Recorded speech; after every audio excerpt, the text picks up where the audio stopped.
মিছিল করে যখন এক জায়গায় একটু দাঁড়াতাম, আশেপাশের মানুষ দৌড়ে এসে হাত ধরতো, এরকম বাহুটাও ধরে বলতো যে আপনাদের একটু ধরে দেখি।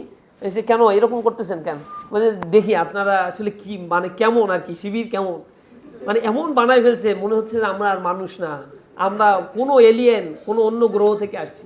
তা আলহামদুলিল্লাহ 1 বছরের কাজের ফলে এখন ছাত্রদের কাছে, ছাত্র গেলে ছাত্ররা কি আমাদেরকে আর রিজেক্ট করে? আমি গেছিলাম কয়েকটা বিশ্ববিদ্যালয়ে নবীনবরণ অনুষ্ঠানে, অবাক হয়ে যাবেন, 7-8 ঘন্টা ছেলেরা মেয়েরা সব বসে থাকে। এরপরে আলোচনা করার পরে ছেলেরা চলে যায়, মেয়েরা বসে থাকে, কারণ হচ্ছে তারা সমর্থক হবে ছাত্র শিবির।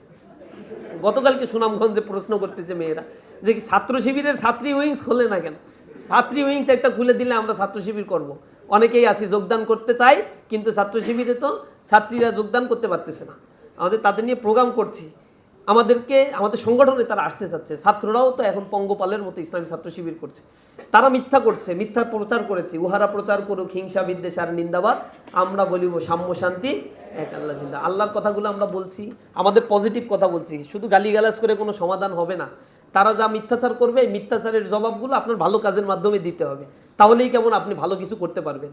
এখন আপনারা যেহেতু ঢাকায় দায়িত্ব পালন করছেন, এখানে অনেক ভাইয়েরা আছেন, হাতে কিন্তু আজকে অক্টোবর মাস, নভেম্বর, ডিসেম্বর, জানুয়ারি, ফেব্রুয়ারি, ধরছি ফেব্রুয়ারিতে ইলেকশন হয়ে যেতে পারে।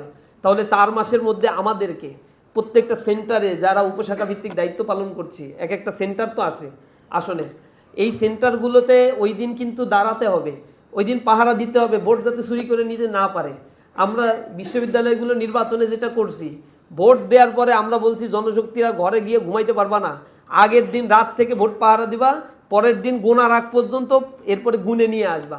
জাহাঙ্গীরনগর বিশ্ববিদ্যালয়ে 8000 ভোট গুনতে 40 ঘন্টা সময় লাগছিল। এই 40 ঘন্টা সময় যারা লাগাইছে তারা সবগুলা হচ্ছে বিএমপির দোষর। কারণ জাহাঙ্গীরনগর বিশ্ববিদ্যালয়ের ভিসি হচ্ছে সাদা দলের সভাপতি, নির্বাচন কমিশন হচ্ছে সাদা দলের নেতা, এরপরে হচ্ছে বাকি যে 4-5টা পদত্যাগ করছিল এগুলো সব সাদা দলের নেতা। নির্বাচনের আগের দিনও লন্ডনের সাথে তারা অনলাইন জুম মিটিং করছে, জুম মিটিং করে কিভাবে এটা বানচাল করা যায়। নির্বাচন হয়েছে বৃহস্পতিবার, রবিবার পর্যন্ত টেনে নিতে চাইছে যে হাইকোর্টে একটা রিট করে এটা কোনোভাবে একটা বন্ধ করা যায় কিনা। গণতান্ত্রিক প্রক্রিয়ায় এত বেশি ভয় করে তারা। অথচ জাহাঙ্গীরনগর বিশ্ববিদ্যালয়ের বাইরে গিয়ে রাজশাহী বিশ্ববিদ্যালয়ে 17,000 ভোট তারা কাউন্ট করতে সময় নিছে 5-6 ঘন্টার ব্যবধানে, তারা ভোটের রেজাল্ট দেওয়া শুরু করে দিচ্ছে। আপনারা দেখছেন না, চট্টগ্রাম বিশ্ববিদ্যালয়ে 7-8 ঘন্টার ব্যবধানে ওই যে 20,000 ভোটের ফলাফল তারা দিয়ে ফেলছে। তাহলে তারা কত দ্রুত মেশিনের মাধ্যমে ভোট দিতে পারছে। আর এরা হচ্ছে কি করছে, জাহাঙ্গীরনগর বিশ্ববিদ্যালয়ে ছাত্রদল অভিযোগ করছে, এরা কিন্তু আবার পদত্যাগও করছে, পরবর্তীতে নির্বাচন থেকে বয়কট করছে। এক হচ্ছে তারা অভিযোগ করছে যে ইভিএম মেশিনে ভোট গোনা যাবে না, নির্বাচন কমিশন শুনছে যে ঠিক আছে ভোট গোনা যাবে না, 4টার সময় আইসা তারা বলছে আমরা ভোট বর্জন করলাম। আমরা তাদেরকে বলছিলাম ভোট বর্জন খালি করলে হবে না, ভিসির পদত্যাগ দাবি করো, নির্বাচন কমিশনের পদত্যাগ দাবি করো, টোটাল প্রশাসনের পদত্যাগ দাবি করো, কিন্তু পদত্যাগ দাবি করে না।